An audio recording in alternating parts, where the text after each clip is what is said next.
That leads to another comment which you made in another talk that I listened to, where a lot of the conventional wisdom in B2C markets is there's a difference between tier 1 to tier 7 sort of cities, whereas you made some very good points about the differentiation that's often not the segmentation variable. So Nike was operating on tier 1 to tier 7 cities. So you have your key markets, so Shanghai, Beijing, Guangzhou. Then you go down, and the tiers would be broken down by level of development, a lot of different things. What we actually did a complete resegmentation of the whole market. And we said, look, you could have, and so we segmented then by trade zones.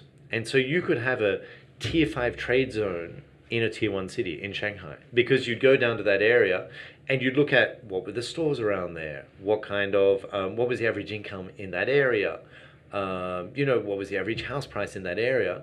So you could have a tier 5 trade zone in I think we only went down to tier 4 in Shanghai, but you'd have a tier 4 trade zone in Shanghai, and you could have a tier 4 trade zone in what was historically a tier 3 city, just meaning that they were roughly at the same, whereas Shanghai would have a lot more tier 1 trade zones, tier 2 trade zones, but you could go all the way down to tier 4, because it just makes sense. It's like, any city, there's very rich, there's very poor in all those cities. Yeah. So if you're talking to my Ayi, the woman who cleaned my house, she lived in Shanghai. It doesn't make her tier 1. It means what she can buy and what she's looking to buy is very different. Yeah. So there's definitely that.